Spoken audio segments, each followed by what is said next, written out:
Assalamualaikum warahmatullahi wabarakatuh.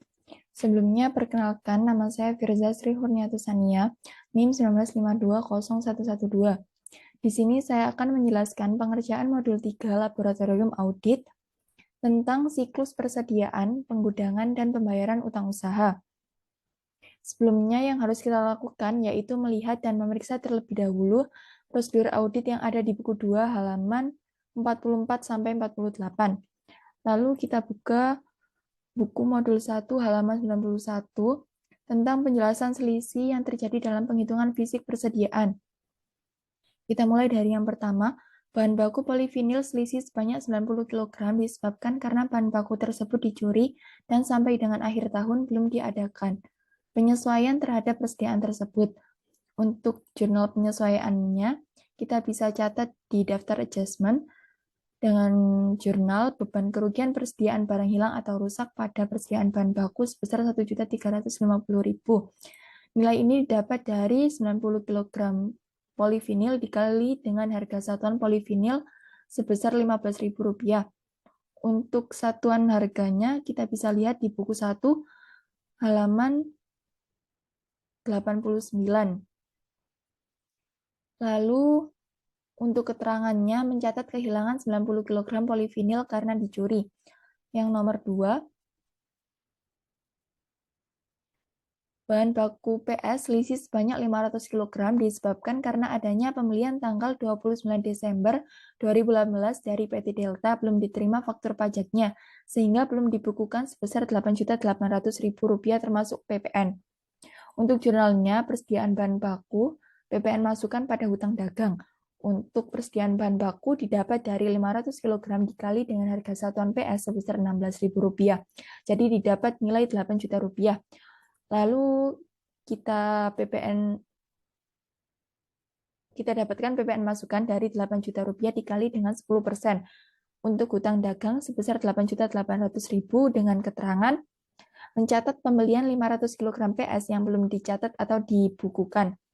Lalu yang ketiga, bahan pembantu karton box selisih sebanyak 10.000 pieces disebabkan karena terendam banjir, sehingga sudah tidak dapat dipakai lagi. Untuk jurnal penyesuaiannya, beban kerugian persediaan barang hilang atau rusak pada persediaan bahan penolong sebesar Rp11 juta. Angka atau nilai Rp11 juta ini didapat dari 10.000 pieces karton box dikali dengan harga satuan karton box sebesar 1.100.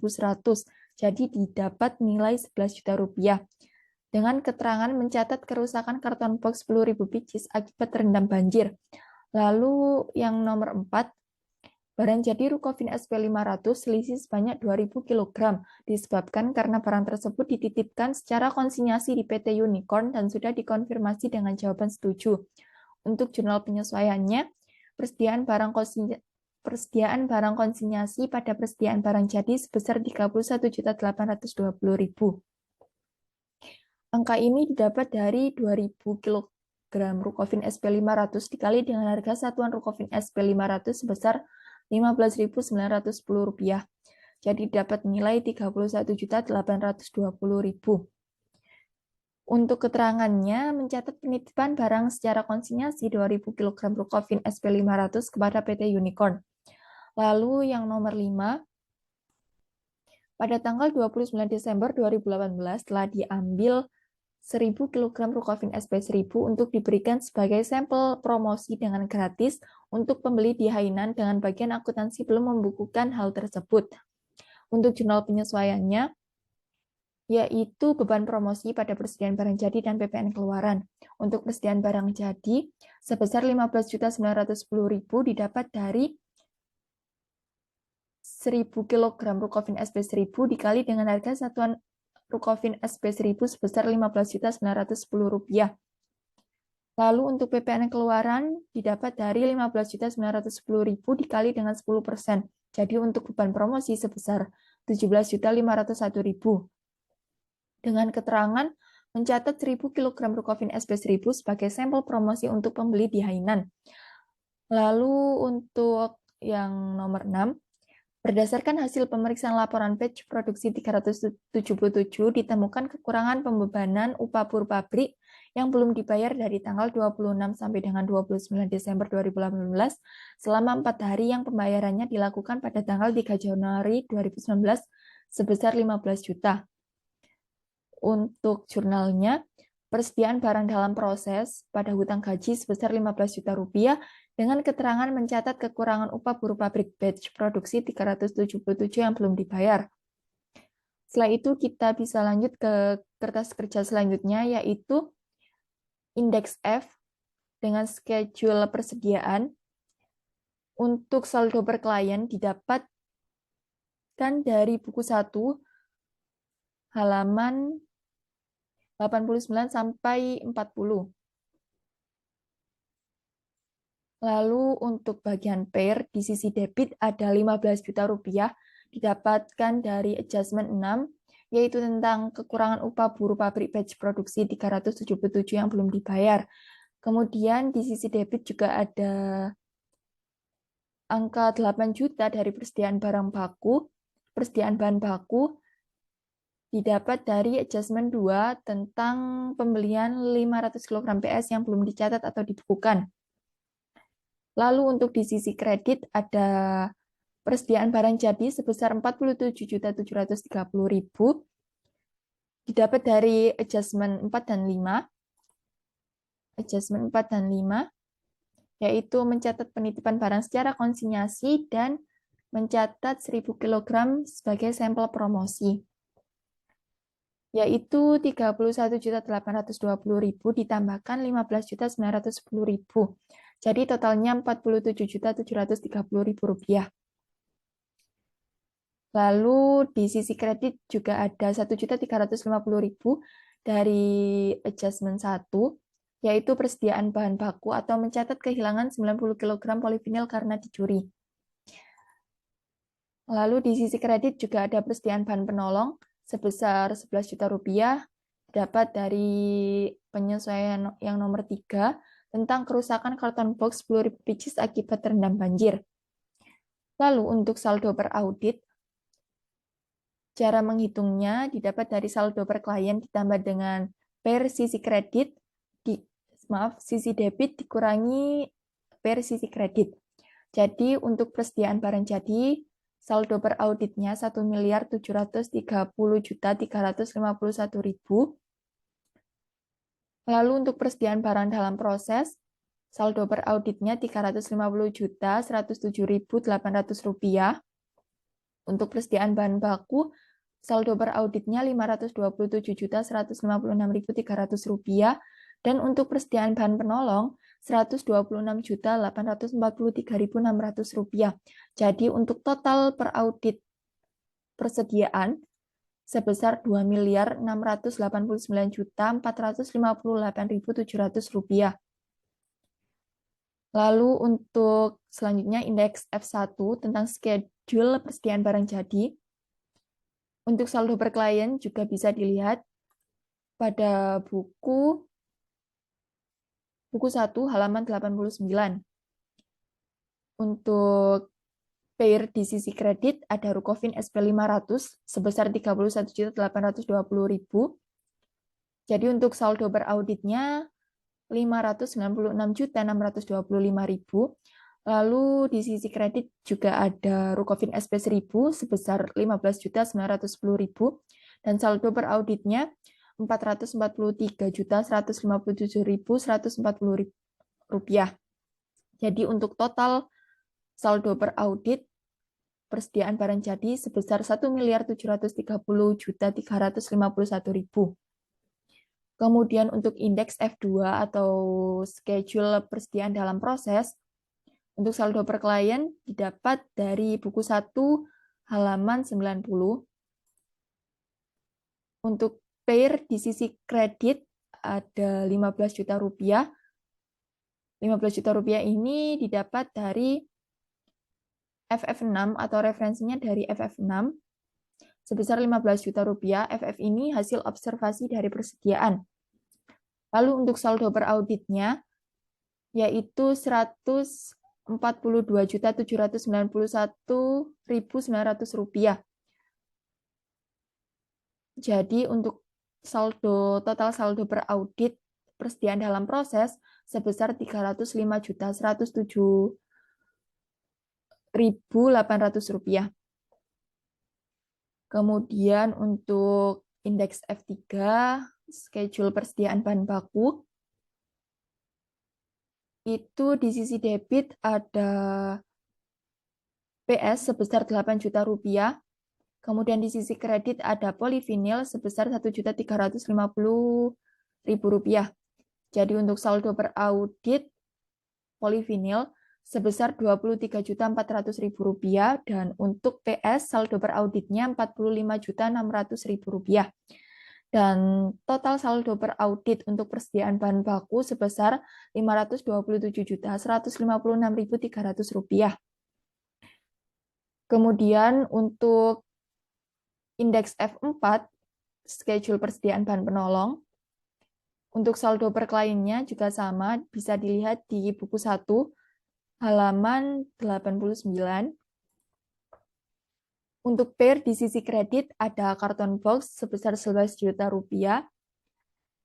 FF3 dengan referensi FF3 didapat dari indeks F sebesar Rp11 juta untuk persediaan bahan penolong.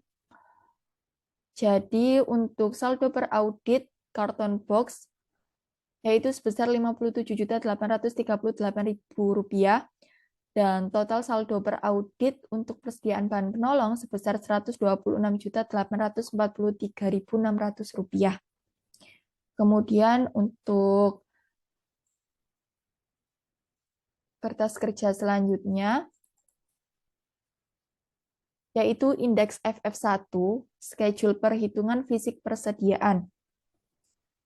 Untuk jumlah fisik dan kartu, kita bisa lihat di buku halaman 90. Jadi terdapat perbedaan dari jumlah fisik dan kartu persediaan tersebut.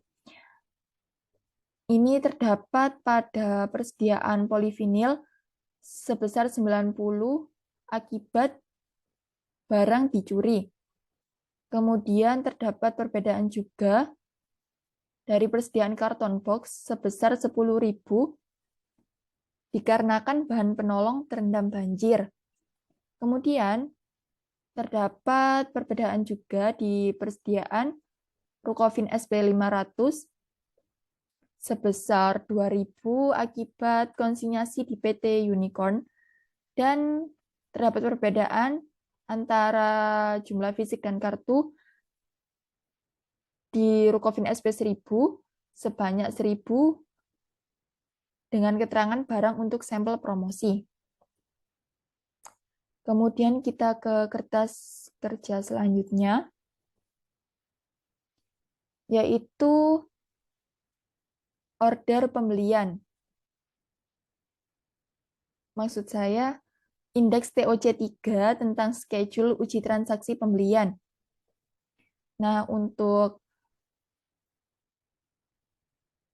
tanggal, nomor, nama pelanggan, dan jumlah didapat dari buku 1 halaman 94. Buku 1 halaman 94. Kita bisa lihat di sini.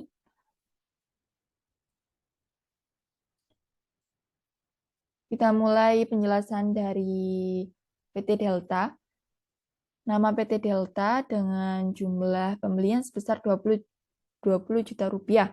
Untuk bukti pendukung dapat dilihat di buku 1 halaman 99 sampai 101. Lalu untuk selanjutnya juga seperti itu untuk PT Elang sebesar Rp30 juta, PT Fitria sebesar Rp40 juta, PT Gaya sebesar Rp50 juta, PT Hero sebesar Rp60 juta, dan PT Indah sebesar Rp70 juta. Kemudian untuk kertas kerja selanjutnya, indeks M1 tentang utang usaha. Hal ini untuk utang usaha dapat dilihat di buku 1 halaman 94 juga. Ini.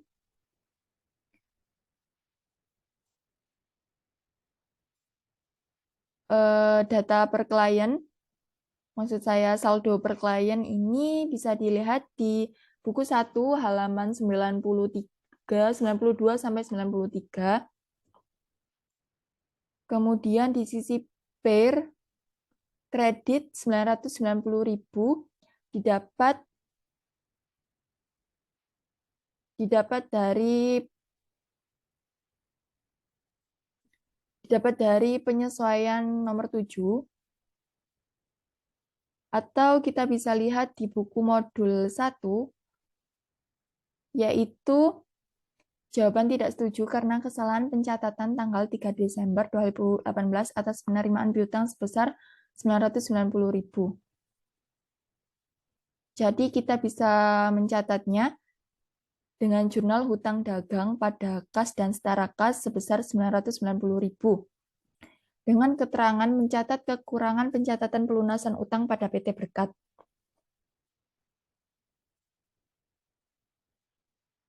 Jadi untuk saldo per auditnya, kita bisa lihat atau caranya dengan saldo per klien dikurangi per sisi debit ditambah dengan per sisi kredit.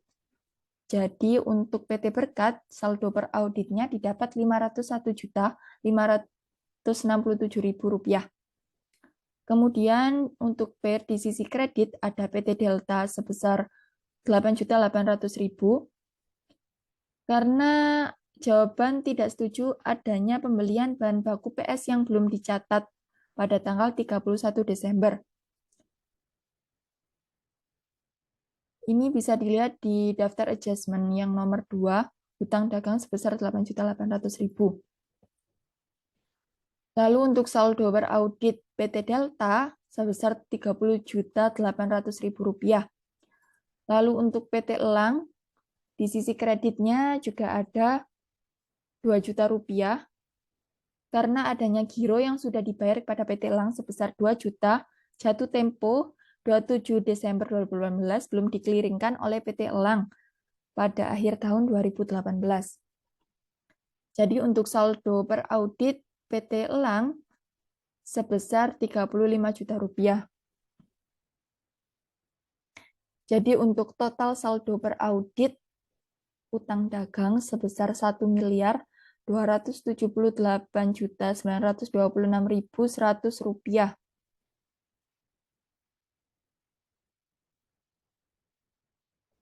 Kemudian kita ke kertas kerja selanjutnya, yaitu konfirmasi utang. Untuk indeks MM1.1, schedule daftar konfirmasi dan pengeluaran setelah tanggal neraca, kita bisa lihat di halaman 94 dengan keterangan hasil dari konfirmasi yang dikirimkan tanggal 14 Januari 2019 memberikan jawaban sebagai berikut. Nah, terdapat 9 pemasok atau PT yang telah mengirimkan konfirmasi atau jawaban konfirmasi. Untuk hasil konfirmasi, di sini ada CB dan RD. Untuk CB yaitu jawaban konfirmasi yang cocok, dan RD jawaban konfirmasi tidak cocok. Jadi untuk yang nomor 1 PT Andalas, hasil konfirmasinya setuju, jadi jawabannya CB. Lalu untuk PT Berkat, karena terdapat kesalahan pencatatan tanggal 3 Desember atas penerimaan piutang sebesar 990.000, jadi hasil konfirmasinya tidak cocok, dan perbedaannya sebesar 990.000. Lalu untuk PT Delta, terdapat perbedaan sebesar 8.800.000 karena adanya pembelian bahan baku PS yang belum dicatat. Jadi untuk hasil konfirmasinya RD. Dan untuk PT Elang, terdapat perbedaan sebesar 2 juta rupiah karena adanya giro yang sudah dibayar kepada PT Elang jatuh tempo dan belum dikeliringkan. Jadi untuk hasil konfirmasinya RD. Untuk penerimaan setelah tanggal neraca atau laporan posisi keuangan, untuk PT Berkat sebesar Rp501.567.000. Kemudian untuk PT Delta sebesar Rp30.800.000 dan untuk PT Elang Rp35 juta. Jadi untuk total perbedaannya sebesar Rp9.810.000. Lalu kita ke indeks selanjutnya. Indeks MM1.2 tentang ringkasan hasil konfirmasi positif utang usaha. Untuk saldo menurut konfirmasi atau CB yang dikonfirmasi sebanyak 6, jadi jumlahnya sebesar Rp711.559.100. Kemudian hasil konfirmasi dengan keterangan RD itu sejumlah 3, kemudian untuk jumlahnya 567.367.000 dengan selisih pembukuan klien sebesar 9.810.000. Jadi untuk total yang dikirim sebanyak 9 dan untuk totalnya sebesar Rp1.278.926.100. Untuk total utang usaha sebesar Rp1.269.116.116. Lalu juga diketahui total utang usaha tahun 2017 sebesar Rp1.068.203.500. Jadi untuk persentase tahun berjalan, konfirmasi CB sebesar 56%, kemudian untuk hasil konfirmasi RD persentasenya sebesar 45%, dan untuk selisih dengan pembukuan klien sebesar negatif 1%. Sedangkan untuk persentase tahun lalu yang konfirmasi CB sebesar 67%, dan untuk hasil konfirmasi RD sebesar 53%, dan untuk selisih dengan pembukuan klien sebesar negatif 1%. Persentase konfirmasi yang dikirim terhadap total piutang usaha untuk persentase tahun berjalan sebesar 100%, dan untuk persentase tahun lalu sebesar 119%. Kemudian kita ke kertas kerja selanjutnya, yaitu tentang BPP. Indeks PL2 tentang atau schedule beban pokok penjualan. Untuk data per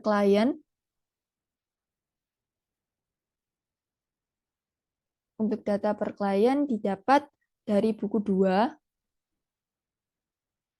persediaan bahan baku awal sebesar Rp338.871.495. Kemudian pembelian sebesar Rp31.976.158.900.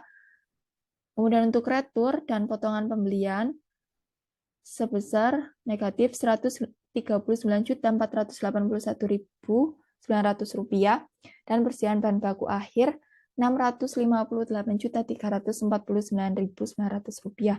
Jadi totalnya Rp31.517.198.595. Kemudian di sisi pair,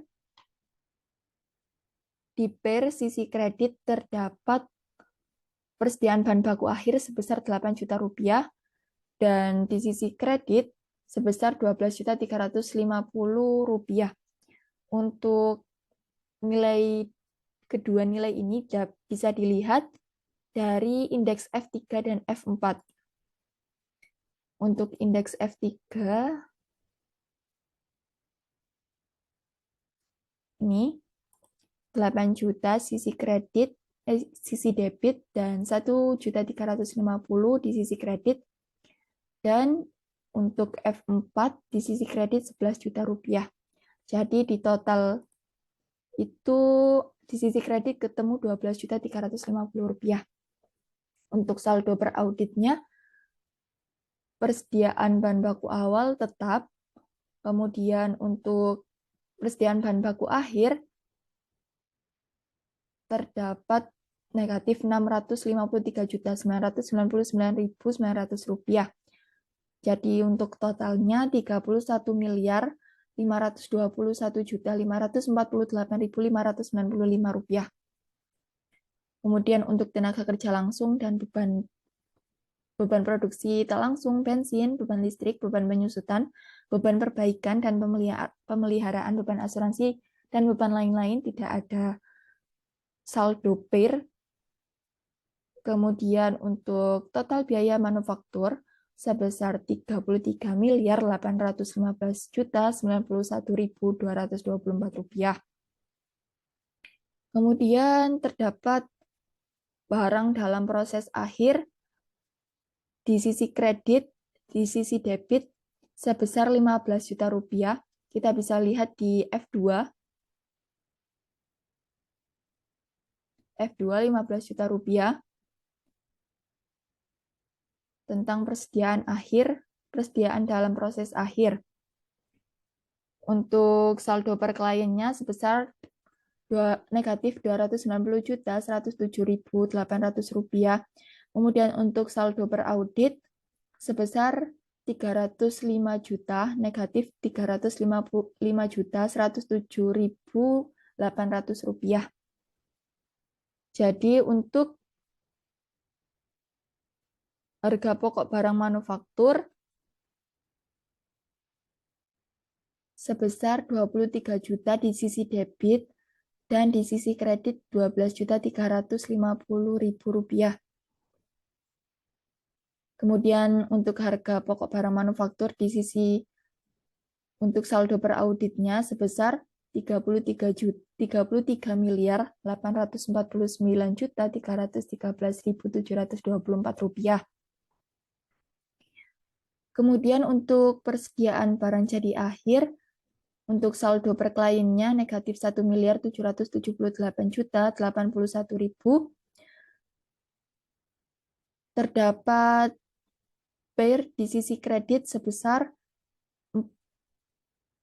47.730.000. Ini bisa dilihat di indeks F1. Indeks F1 sebesar 47.730.000 di sisi kredit. Jadi untuk saldo per audit persediaan barang jadi akhir sebesar negatif Rp1.730.351.000. Dan untuk harga pokok barang dijual, saldo per auditnya sebesar Rp3.253.277. Maaf. Untuk saldo per auditnya, harga pokok barang dijual sebesar Rp3.253.277.959. Kemudian kita ke indeks selanjutnya, yaitu PL2.1 tentang atau schedule uji pisah batas pembelian. Untuk tanggal, nomor, nama pelanggan, jumlah, serta tanggal pencatatan bisa kita lihat di buku 1 halaman 94.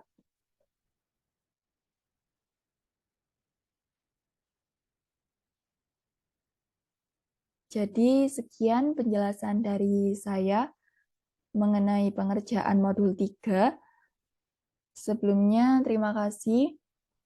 Dan saya mohon maaf apabila ada kesalahan kata maupun penjelasan dari saya. Sekian dari saya, terima kasih. Wassalamualaikum warahmatullahi wabarakatuh.